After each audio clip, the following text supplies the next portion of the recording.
Lately, I've been talking about Joseph and the different qualities that he has been demonstrating. Today, I would like to talk about honesty, integrity, transparency, accountability, truthfulness, and of course, uh, being a wise individual. We are called to make a difference in our world. Did you know that? Did you know that each and every one can influence people around us? We can become role models and mentors. And also, as well, I read a post this morning where it said simply this, that somewhere someone is thinking about your act of kindness. And the catchphrase of that was, don't stop being that person. Did you know that Paul said in First Corinthians chapter 13, he said, love is patient and love is kind. Now, in that same chapter, you know what he said? He said, if you don't love the way that God wants you to love, you produce, receive, and are of no real value. Did you think that maybe your entire life is based entirely on what you want? I know it's hard to believe. I was thinking of a young man who was living in Canada. He's actually from Eastern Ontario.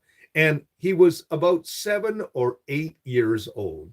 And he heard how that some places in Africa did not actually have a well or running water. He had learned that some people would have to go down to a local river and then they would have to carry that water back to their village. And sometimes they would have to make that particular journey several times. So the young man said, we've got to do something about it. And so he got in contact with a organization that basically drills wells in the third world. And they told him how much it costs to, of course, to dig a well. So you know what he did?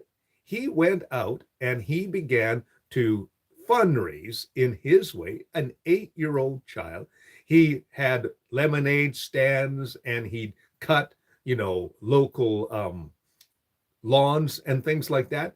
And within a month, he had raised enough money to have a well dug in Africa. Well, by the time he was 18 years old, after 10 years, he had been responsible for creating a foundation and also as well a holistic idea of drilling wells in Africa. And at the time he had turned 18, he had been responsible for almost 800 wells being drilled in different places in Africa. Now that is making a difference. We have stories like that. I read a story today about a young gal who during the pandemic was concerned about health and filtration and air filtration in a local school. So she invented a particular filter that could be used in a classroom situation. And you know what? She won a major prize for that. Now, isn't that exciting? You and I can make a difference if we choose to do so and have the courage to make it happen as well. So that is an important aspect, of course, of serving in one capacity or another. My simple exhortation for you today is be that person. Be that person who walks with wisdom. You know what wisdom is? Wisdom is the ability to be able to use the information and implement the information that you and I receive at the time. Think about that. Think about the fact that you and I have an opportunity to change people's lives every single day. Let's be that person. Let us be a person who walks with integrity. You know what integrity is? Integrity is doing the right thing when nobody else is watching. Let's walk with honesty. People, this was interesting. There was a survey that was done in my country of Canada that said basically 90% of people believed that they were honest people. But when they asked, do you believe everybody else is honest? 80% of them said no. So it's interesting how we view ourselves. Well, the simple thing is, let us be honest people. People can trust an honest person. Also, as well, be a person who walks with truth. Now, truth is, some people say, kind of fluid. My truth may not necessarily be your truth, but the matter is that facts speak for themselves. Evidence speaks for itself. Be a person that, brings forth facts and also evidence into the situation. Be a person who speaks the truth, but in love. Now, for me, truth, of course, is embodied in Jesus Christ and the Word of God. And so that's the type of speech that I bring forth to the equation. I know that it's important to be a person who speaks the evidence and also speaks the truth and speaks facts. When you know the facts, when you present proper evidence, you are speaking truth. Also, as well, be a person who walks with integrity and also, as well, walks in a characteristic that shows that people can trust you. Trustworthiness is such a blessing.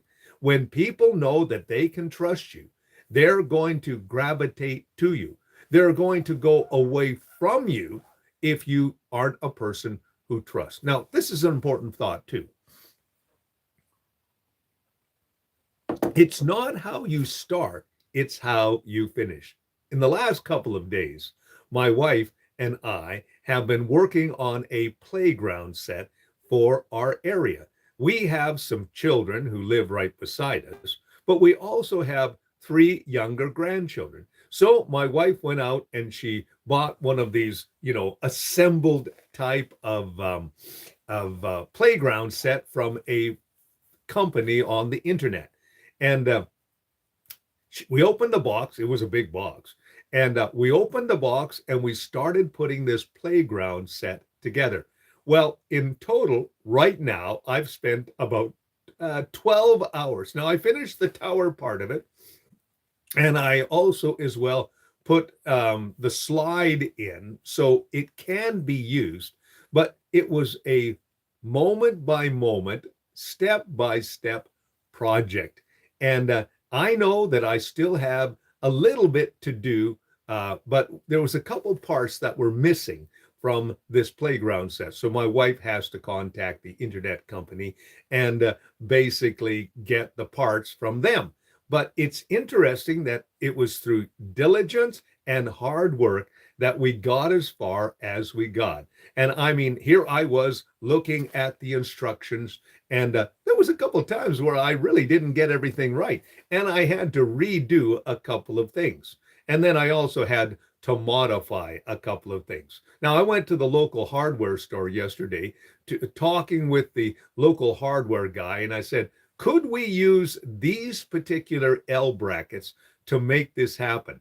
And he said, well, let's look through the catalog. So we looked through a catalog and found a couple of L brackets that they use for docks. That's right, docks for boats, and said, this may work. So I ordered the two L brackets, and my wife is going to contact the internet company.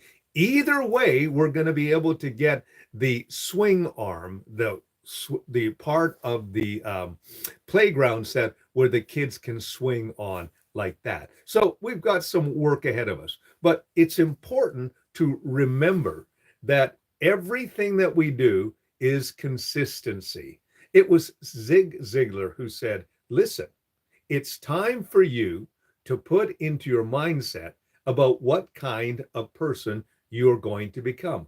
When you tell yourself what kind of person you're going to be, that is the type of person that you're going to become. When I was younger, I had some rowdy friends, and for a period of time, I joined them in some of their rowdiness. In fact, from the time that I was 10 years old to the time that I was 16, I engaged in an activity that nowadays, of course, would be considered taboo. For basically 6 years, I smoked cigarettes. Now, this was easy to do because I had two parents that smoked. And my mom would smoke about a pack and a half a day, and my dad would smoke about 3 packs a day. Now, the way that my dad did it, of course, he rolled his own. He had one of those cigarette machines, and you'd take the paper and you'd take the tobacco and you'd roll it, and you would have a cigarette. And every time he would do that, he would have three different cigarettes. So my dad's habit was to go down every night and roll his own cigarettes for that day. My mom, however, would buy these cigarettes called cameos. So what I did was I would take a pack of my mom's cigarettes and I would unfortunately steal it. And then I would go down and roll my dad's cigarettes because I watched him a couple of times and said I could do that. And so I rolled my own cigarettes. And so I wouldn't smoke too much, 3 or 4 a day. And the different thing is, of course, when you live in a family of smokers, the only way that a person can tell you've been smoking is, of course, by your breath, because you always smell like smoke. It must have been very interesting for my classmates to hear me and see me smoking, smelling like smoke every day. But anyway, it wasn't a good habit. And when I was 16 years old, my mom caught me. Okay. Now, I was already deciding about what smoking was doing because I had a friend whose name was Rick. Rick was an incredibly gifted athlete. That's right. He was incredibly gifted. And when we were 12 years old, Rick and I went on a walkathon and both of us were running down the road. We went from this one particular town in southern Alberta where we lived to the other particular town. It was about 25 miles. And so Rick and I were running along, and Rick and I started getting tired. Rick was not in any way, slowing down. He said, "I'm sorry, I gotta go. I want to win this walkathon." So he ran way ahead. Now, when Rick was about 14 years old, he had been smoking for a couple of years. And what happened was this: Rick began to lose his edge as an athlete. Up to this point, nobody could outrun Rick. Nobody could, out athlete him. Now, him and I in our schools were actually the best runners. But because of his smoking, in our first year of grade 10, both Rick and I entered into a long distance race. I won the race. And the reason why I won the race is because I had stopped smoking. I had stopped doing that. My mom caught me smoking. She said, "You're not supposed to smoke." Now, I, being a cocky 16-year-old, not a smart thing to do, said simply this: "Mom, you smoke and dad smoke, so why should you try to stop me smoking?" And she said that classic line, "Don't do as I do as I say."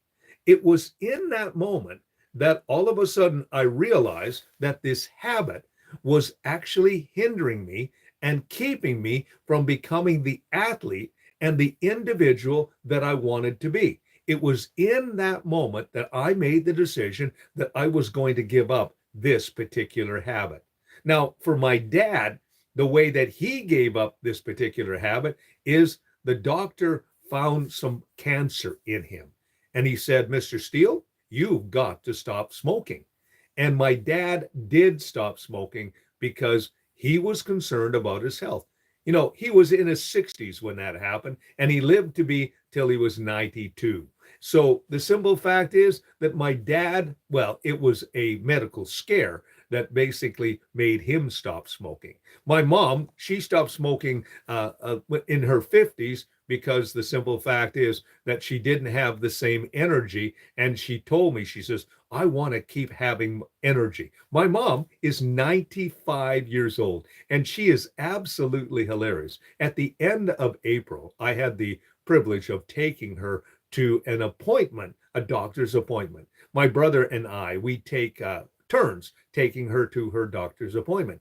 And she's 95 years old, and she uses a walker, but she doesn't need to use a walker. And we were walking by this one little old lady, and I said, she looks older than you. She says, oh, she's younger than me. She says, she doesn't have the same energy that I do. And my mom is an active 95-year-old. Maybe she doesn't drive anymore, but she lives in an assisted living facility. She doesn't need the assistance. She is very active. She knits, she does crocheting, she does all the same things that she did when she was younger, but it was all because of certain lifestyle choices that she had made. Now she's telling me, well, I'm going to live to at least be 100. I said, Mom, you'll live to be 100. You might only be 3'1", but you're going to live to be 100. So it's interesting. The choices that we make are so important. In my estimation, simply this: you and I can make a choice of what kind of person we're going to be today. Are you going to be a person that walks with love? Now, I read today a very important point concerning love. Now, I know that there are people out there who talk about love as if a person that they know can do anything they want in front.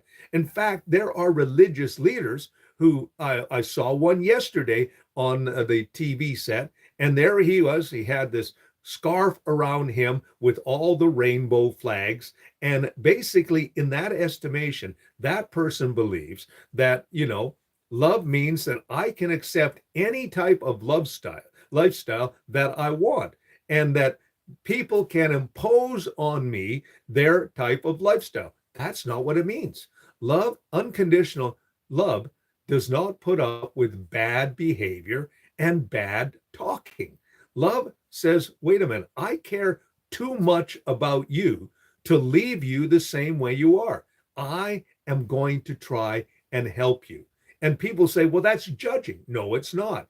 It's called leading and parenting. For example, my son, when he was younger, loved to get into trouble. I mean, real trouble. We're not talking about, what we would call willful defiance. My son was not willfully defiant.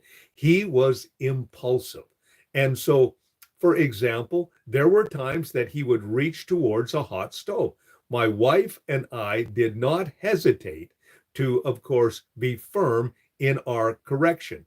My son, for example, when he was just a little guy, he was maybe 13 or 14 months old, and he was what we would call a climber. So I was painting a clothes type. We had a clothesline, and so there was a platform there, and my wife wanted me to paint the platform. So I painted the platform, and I had to go inside to wash my hands. And so I left the can of paint and paintbrush in a solvent.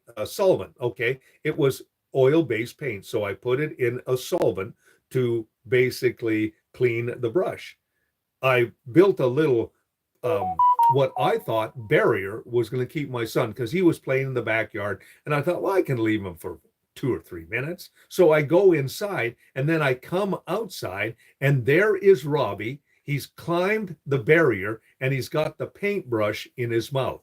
Well, the first thing we had to do, of course, is call poison control. That was something that we would be doing on a regular basis. In fact, my wife jokingly said, we have poison control on, of course, speed dial. Well, we had to work with our son, because the simple fact is that he was impulsive. Now, if he was willfully defiant, we also corrected him firmly. True love does not put up with bad behavior. True love says, you know what? I'm going to work with you and I'm going to accept you the way that you are, but I'm going to accept the way that I'm going to believe for better things for both you and I. That's what love is really all about. It says love is patient, love is kind, but it also says love does not put up with unruly and bad behavior. That's what it says in 1 Corinthians chapter 13. So each and every single day, you and I make choices. And the choices that we make do affect our future routines. It was, of course, John Maxwell who said that it is our daily routine, those positive things that we do in our lives, that will determine whether we are successful or we're failing or failures. It totally depends on the daily choices. So my exhortation is do a self examination today. Look at your life and don't be afraid to ask a trusted person. Don't ask, someone who is going to put you down. Don't ask the mocker or the cynic or the complainer. Those are not the people that you should be asking for advice. But go to somebody that you trust. It could be your spouse. It could be an authority figure. It could be a pastor. It could be a leader in where you work. But just ask them honestly and say, listen, is there certain things in my life that you see that can be a hindrance in my life? And if they're honest, they probably will tell you. Do you know what marriage is? Marriage is two imperfect people seeing the perfection in the other person. I like that. You know, one of the things that always has blown me away, it's yesterday I was talking, or today I was talking about how that my wife and I were working together to put together this playground. My wife actually took all the hardware and she got it all placed out over three little step tables that we have outside. She put them all in order, all the bolts and all the nuts and all the different apparatus. And then she also organized all of the different planks and pieces together. They were all numbered, which was great. And I really appreciated that because it made my job so much easier. I would look at the plans, the schematic, and then I would go over to the area where she had organized everything. It was absolutely delightful. We were working together, and she was also watching me put this stuff together. She sat there and she would chat with me, and she was enjoying the rays, the sunshine out there. And we spent several hours together working on this project. And every once in a while, she would walk over and she would look at the schematic and she says, that doesn't look quite right. Now, I've learned to appreciate what my wife has to say. We've been co-workers together on different projects, and it was really quite wonderful to be able to work on this project together. That is, of course, a demonstration of love. It means that you work together with others. Now, my wife is also not afraid to tell me if I'm doing something wrong. Now, I'm wise enough to know that this lady has life experience. She's been a mother. She has been a pastor. She has been, a valued employee in different places. She just retired from where she had been working for 10 years. And my wife was well spoken and well loved. In fact, she was a union representative in her particular place for about 10 years. People valued what she had to say. My wife has always been fair and honest and truthful, and she's a person that you can trust with information, and she's well respected. She really is. And so I've learned to appreciate that. Now, it's interesting, and I love telling this story. I was standing there on our wedding day, and I'm dressed in my tux, and my wife comes through the double doors of the church where we were getting married, and I looked and I saw to myself, who is this lovely creature? Because my wife is a very beautiful woman. She's a tall, blonde, 5'8", blonde hair, very slim. And so I looked, and she was really beautiful when she was young. She looked like Farrah Fawcett Majors. She really did. They actually had a picture of her in the in our yearbook, and someone said to me, "You're marrying Farrah Fawcett Majors." I said, "Yes, I am." Anyway, she came walking down the aisle, and I thought to myself, who is this creature? I knew that I loved her, and I knew the qualities that she was bringing to the table. But I thought, why is she marrying me? I mean, let's get this straight here. I mean, this lovely creature is marrying me, and she knows everything about me. She knows my imperfections. She knows my habits, both good and bad. She knows my character, and yet she overlooks those, and she accepts me for who I am and what I bring to the table. And it's very easy to do things for her. One of my habits every morning is to make breakfast for her. That is what I've been doing during this time that I've taken off. I am just enjoying bringing her breakfast, making her breakfast. My job is to make the breakfast. Her job is to make supper. We only have 2 meals during the day, okay? And so that's her job. Her job makes meal in the evenings. I make meals in the morning. And it's been a lot of fun. And we have been slowly rediscovering each other because for a number of years, of course, we were involved in separate careers. And so coming together has been, a challenge from time to time. Well, we're kind of getting used to each other and our routines together. And it's actually been quite a growing experience. And like I said, the last couple of days doing the playground, working together, I mean, it was wonderful to be able to know that I would ask her, "Did you see this part?" She says, "Yeah, it's over here."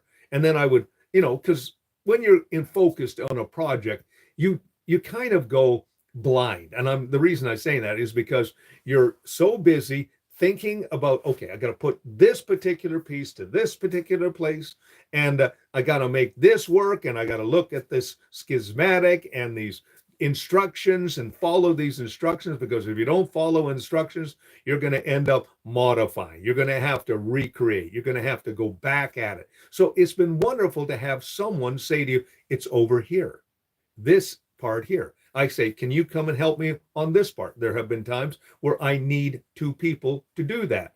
And that is nice to know that you have someone to work with. So if you don't have someone to work with, well, maybe you should find someone. But I know it's difficult these days. I know that. I know that, for example, 50%, get this, they did a survey back in the early 2000s when it came to, of course, Scandinavia, Sweden and Norway and Finland. And they found that 50% of the adult population actually lives alone. And that's kind of sad, because the simple fact is we need someone in our lives. Now, I'm not going to tell you to jump back into an abusive relationship. I would never do that.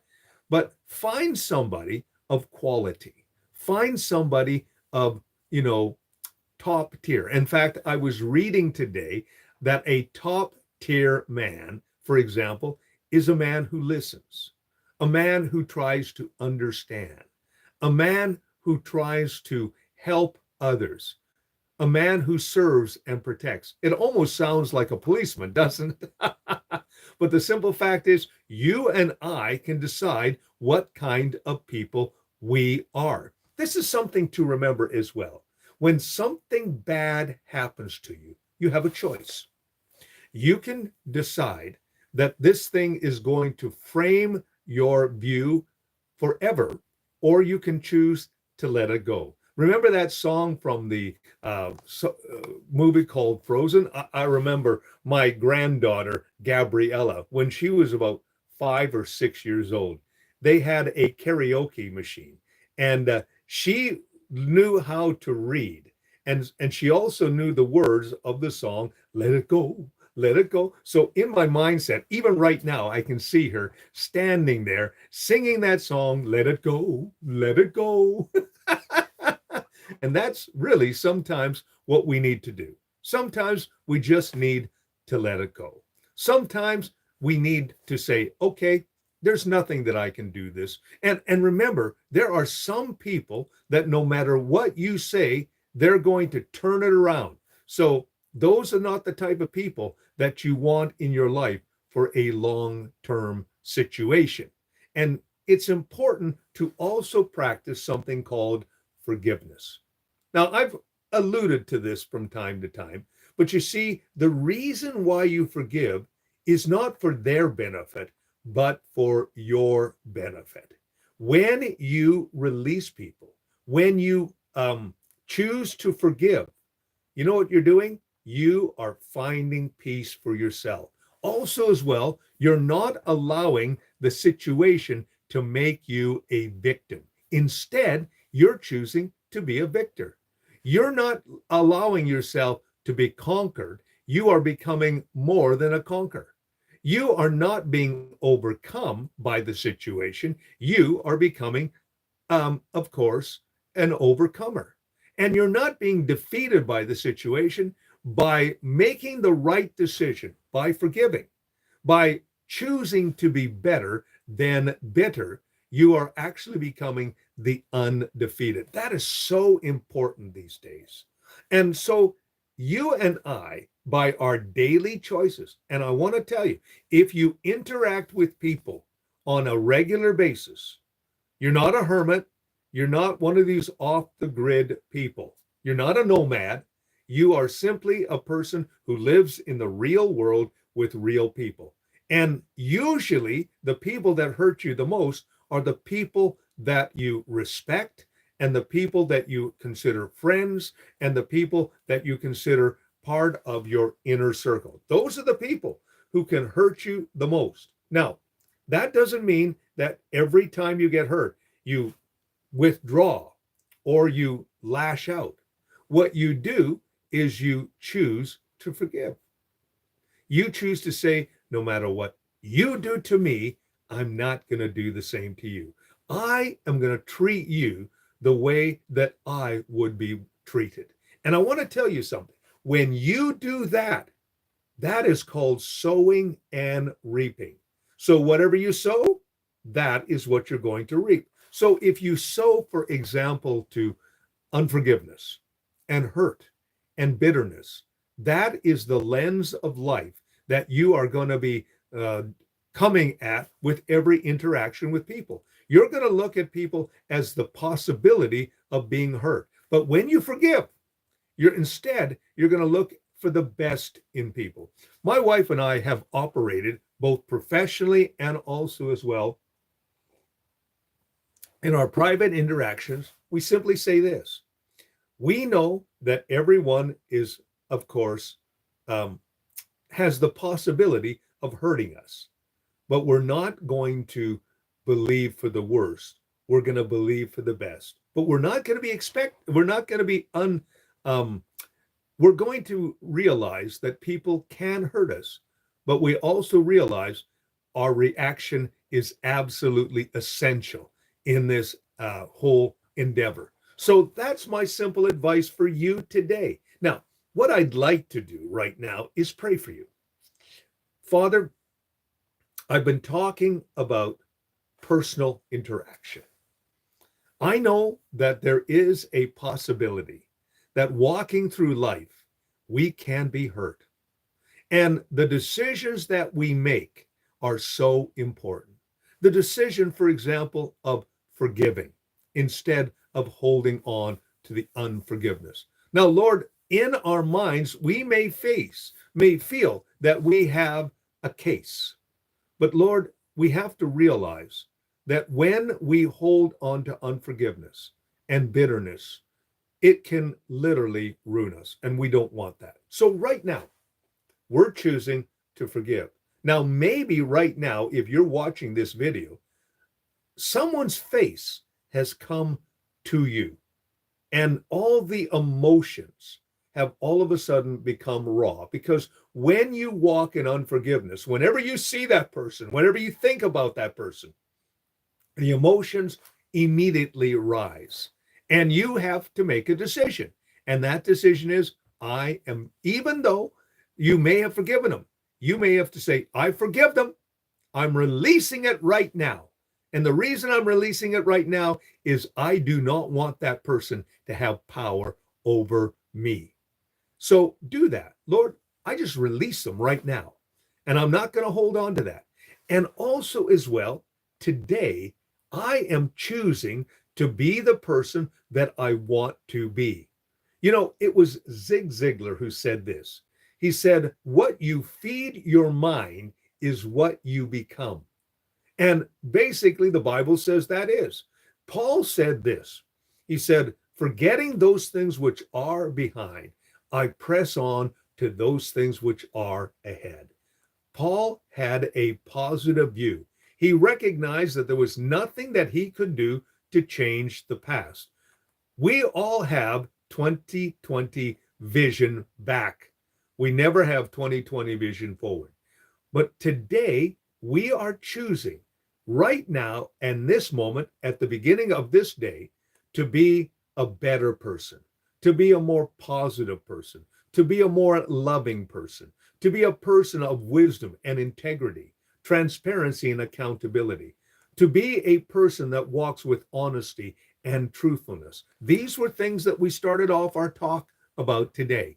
We're making that decision that we're going to do that. And we're also going to make that decision that we're going to spend time working on ourselves.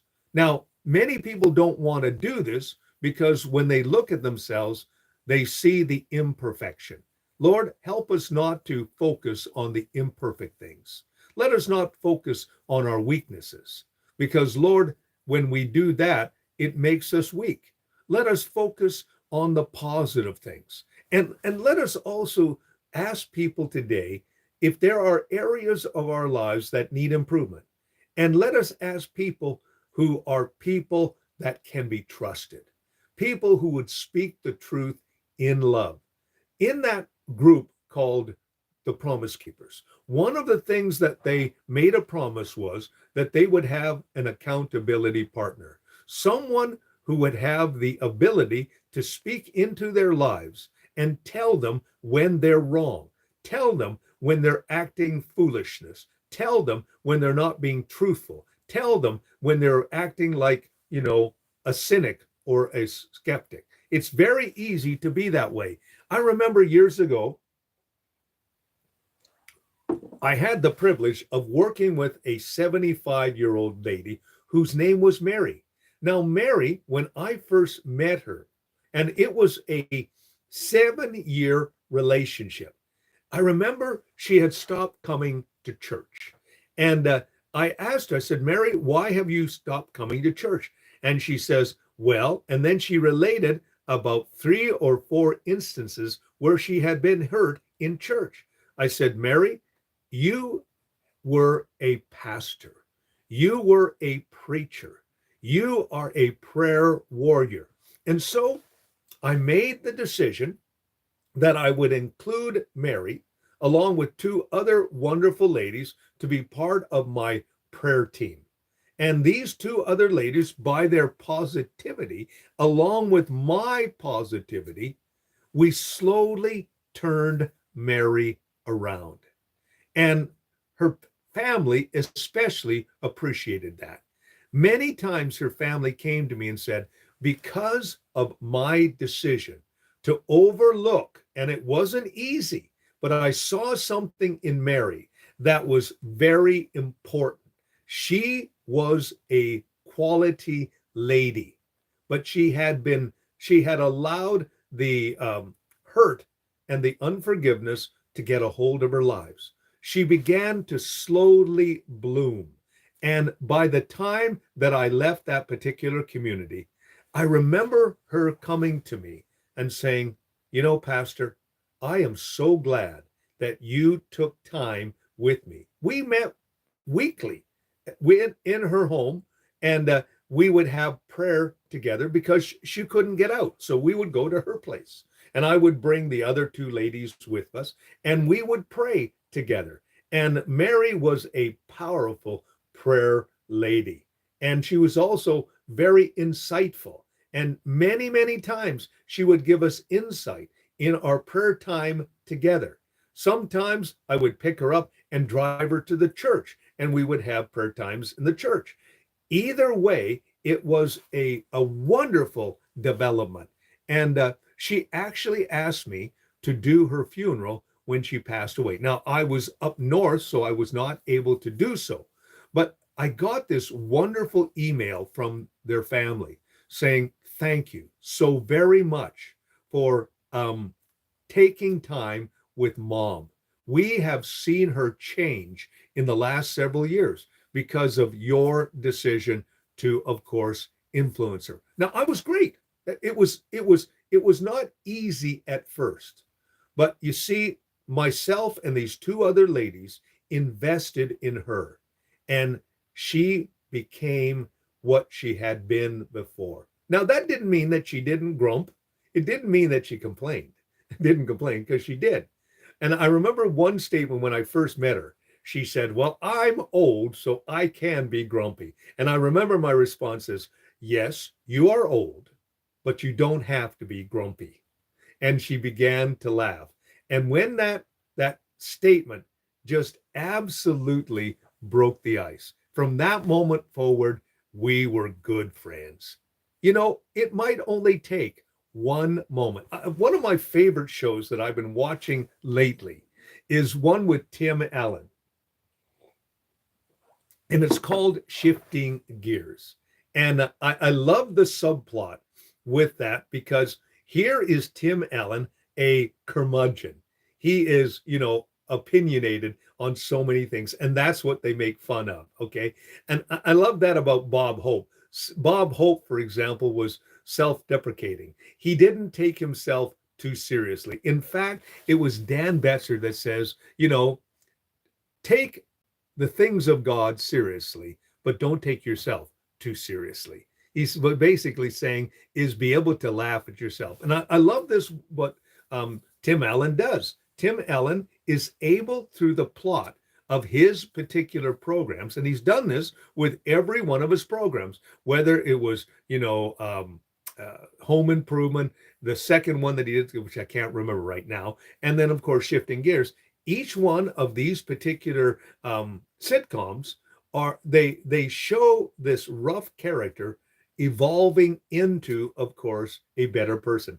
Remember, they had Wilson as their neighbor in Home Improvement, and he would walk over, and there was their neighbor, and he would share these pearls of wisdom with, of course, Tim Allen. Now, I love the fact that they never did show Wilson, his face, which I thought was very interesting. That was the running joke in the program. Well, the simple fact is, sometimes, we can improve, we can become, but it's a personal choice.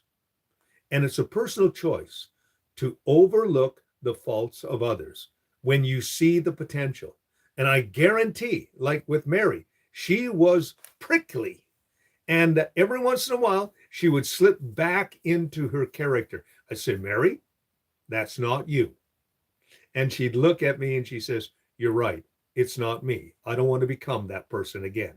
And it was beautiful to watch the evolution and also the growth that happened to Mary in those last few years. So Lord, help us to realize that we can become a better person. We make that decision, and we also let others to be part of the process, and also as well let God be part of that process. That's my prayer today for every one of us. Well, if you like what you've been hearing, of course, I encourage you to press the like button and subscribe to my YouTube channel. My name is Robert Dean Steele. Also, as well, can I give you a little piece of advice? Every day, I give little vignettes, snapshots, little promos, little PSAs, little pieces of advice. Usually they're under 1 minute. They're called YouTube Shorts. So check that out as well. I did a bunch this morning. I do one on my platform, TikTok. You check me out on TikTok as well. You'll find me under Robert Dean Steele. But check them out, and check out each one of them. They're only a short snippet of time. under 1 minute.